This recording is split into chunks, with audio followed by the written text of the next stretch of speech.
গ্রেফতারের পরও ২০ দাঁত অক্ষত ইয়াসিন ভটকালের। ধরা পড়ার পর এনআইএ-কে ভটকালের হুমকি, ভারতে জঙ্গি নাশকতা চলবে। গোয়েন্দাদের দাবি, জেরায় ভারতে একাধিক বিস্ফোরণে জড়িত থাকার কথা স্বীকার করেছে ইয়াসিন। এনআইএ সূত্র খবর, পুনে সহ ভারতে ৫০টিরও বেশি বিস্ফোরণের ঘটনায় জড়িত থাকার কথা স্বীকার করেছে ইন্ডিয়ান মুজাহিদিনের এই সদস্য। যদিও নাশকতা ঘটনার জন্য তার কোনো আফসোস নেই বলেও জানিয়েছে ইয়াসিন ভটকাল। পাশাপাশি এনআইএ-কে ইয়াসিনের হুমকি, তাকে গ্রেফতারের পরও ভারতে সন্ত্রাসবাদী হামলা চলবে। ইতিমধ্যে ইয়াসিন ভটকালকে জেরা করে বেশ কিছু চাঞ্চল্যকর তথ্য উঠে এসেছে এনআইএর হাতে।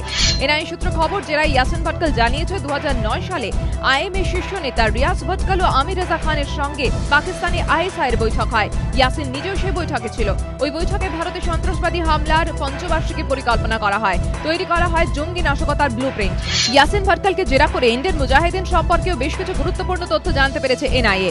জেরায় ইয়াসিন জানিয়েছে, ইন্ডিয়ান মুজাহিদিনের শীর্ষ নেতা রিয়াজ ভটকাল করাচিতে পাক সেনার ঘাঁটিতে রয়েছে। সেখান থেকে ভারতে নাশকতার ছক কষছে রিয়াজ। আইএমের আরেক মাথা ইকবাল ভটকাল রয়েছে দুবাইয়ে। ইয়াসিন জানিয়েছে, ইন্ডিয়ান মুজাহিদিন জঙ্গি আমির রেজা খানও রয়েছে পাকিস্তানে। সেখানে জঙ্গিদের প্রশিক্ষণ দেয় সে। এদিকে এখন নিজের পরিচয় স্বীকার করলেও এনআইএ সূত্র খবর, ধরা পড়ার সময় নিজেকে একজন ইউনানি চিকিৎসক বলে দাবি করে ভটকাল।